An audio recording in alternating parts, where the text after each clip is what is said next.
That's another important point. As a wise man once said, not everything that can be counted actually counts, and not everything that counts can be counted. And this applies, I can give you a lot of examples. Countries can even choose to go for a more costly strategy because they want to target specific markets. And this is an externality that cannot really be included in our risk model. So these are the limitations in a way. So if the answer is probably risk model is not a priority, where is the priority for low-income countries? I think we have to come back to the other questions. So how to implement and how to enforce our risk that strategy. How to implement?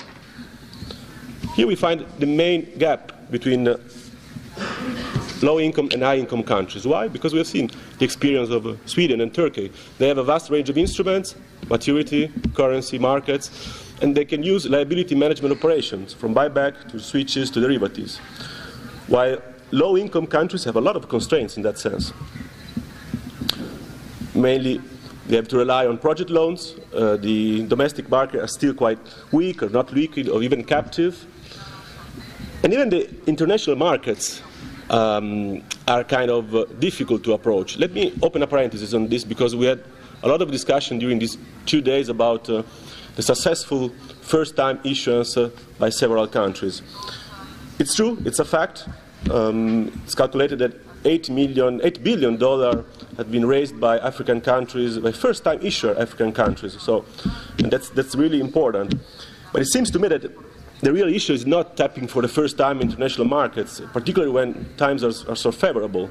Low interest rate, strong appetite by the asset managers. So that's not the real issue. The issue is how to make this presence sustainable, regular. And in that sense, low-income countries, they have constraints.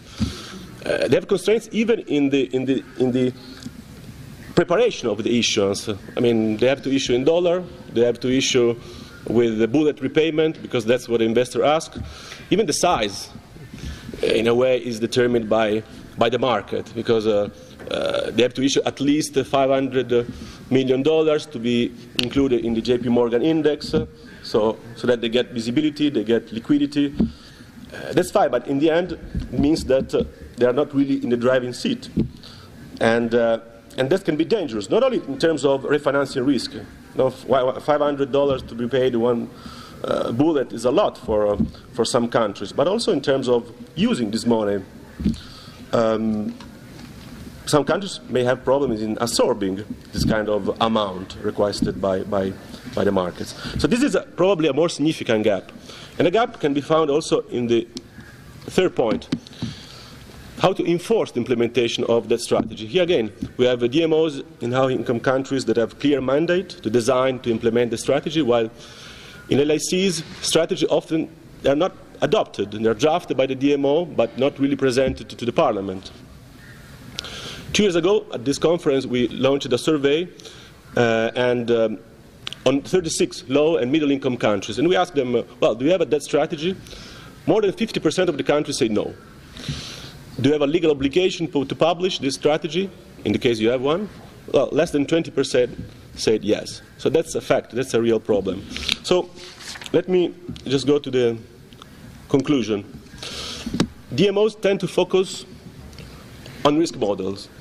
And this is fine, I guess, for high-income countries. Why? Because they have to fine-tune their strategies. Probably for low-income countries, this is not a real priority, or at least they have to focus also on creating the condition for the implementation of our debt strategies. Of course, this is something that goes beyond the mandate and the responsibility of a debt office, but that office can somehow help this process. Well, how? Its role has to be reinforced, and within the DMO, it's very important, the role of the middle office. They have to strengthen the legal and regulatory system. We had a very interesting session just before on contingent liabilities, and monitoring contingent liabilities is very important in order to limit the risk of these extreme events. Improving infrastructure setup, debt recording, auction, settlement and depository system. Finally, in 2 words, they have to build expertise and credibility. Just a few words on another aspect of the process. The strategy has to be formalized, even if it's not perfect.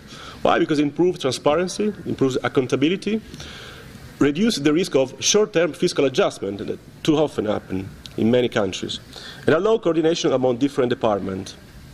It avoids also conflicting sub-strategies. In many cases, we have a strategy for the domestic part of the portfolio and a strategy for the external part of the portfolio. So in conclusion, that strategy formulation and implementation is a process. It's a process, and the risk modeling is just a part of it. It's important. It's an important part, but should not overshadow the other aspects of the process that in many low-income countries still represent an important challenge. Thank you.